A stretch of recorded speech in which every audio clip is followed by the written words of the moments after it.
Une tour en acier, à moitié engloutie par la glace de l'Antarctique, faisait encore fonctionner des machines à l'intérieur. 80 ans après la disparition de tous ceux qui l'avaient construite.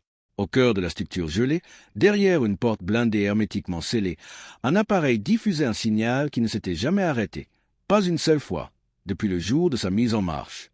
2 géologues qui ont réussi à y pénétrer allaient devenir les premiers êtres vivants à entendre ce que ce signal contenait réellement. Abonne-toi pour ne rater aucune nouvelle histoire. John Henson avait passé 11 saisons à travailler en Antarctique. Il était géologue de terrain sous contrat avec le British Antarctic Survey. En octobre de cette année-là, la glace lui était devenue aussi familière que le bitume. Sa mission ce mois-là était routinière. Avec son collègue Chris Reynolds, il devait cartographier les formations rocheuses souterraines dans un secteur isolé au sud-est des montagnes Ellsworth. Le travail consistait à traîner un radar à pénétration de sol sur des kilomètres de terrain blanc et uniforme, enregistrant des données destinées à finir dans une base universitaire, probablement sans jamais être réexaminées. C'était monotone, glacial, et exactement le type de travail auquel John s'était habitué. Chris était plus jeune, seulement 2 saisons d'expérience, mais très compétent.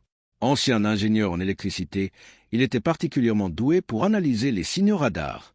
La plupart des anomalies détectées étaient naturelles. Poches d'air, crêtes enfouies, anciennes crevasses scellées. Chris les identifiait presque instantanément. Mais tout a changé le 6e jour. Ils travaillaient à environ 40 km de leur camp de base lorsqu'un signal radar est apparu, totalement différent de tout ce que Chris avait vu. L'anomalie était énorme, trop grande, trop régulière pour être naturelle. Elle se trouvait à environ 12 mètres sous la surface et s'étendait sur une large zone. Chris a relancé le scan plusieurs fois. Même résultat. Ce qui se trouvait en dessous était dense, structuré et clairement fabriqué par l'homme. John a contacté la base. Réponse, confusion totale. Aucun enregistrement d'installation dans cette zone. Aucun ancien poste. Rien. On leur a demandé de marquer les coordonnées et de continuer. John était d'accord. Mais pas Chris. 2 jours plus tard, ils sont revenus avec du meilleur équipement. À environ 300 mètres du point le plus fort du signal, Chris a repéré une forme sombre à peine visible dans la neige.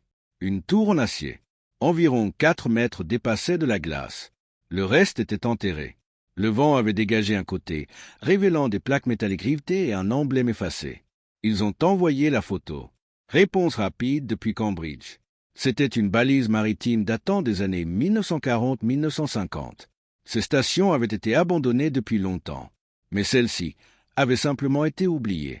Cambridge leur a demandé de documenter et de partir. Mais tout a changé quand Chris a posé son oreille contre le métal. Il a demandé à John d'écouter. Un bruit sourd, régulier, un battement mécanique. Quelque chose fonctionnait encore à l'intérieur. Après des heures pour dégager l'entrée et ouvrir la porte blindée, ils ont finalement pénétré dans la structure. À l'intérieur, un froid intense, mais stable. Une salle à manger figée dans le temps. Des manteaux accrochés. Un jeu d'échecs abandonné en pleine partie.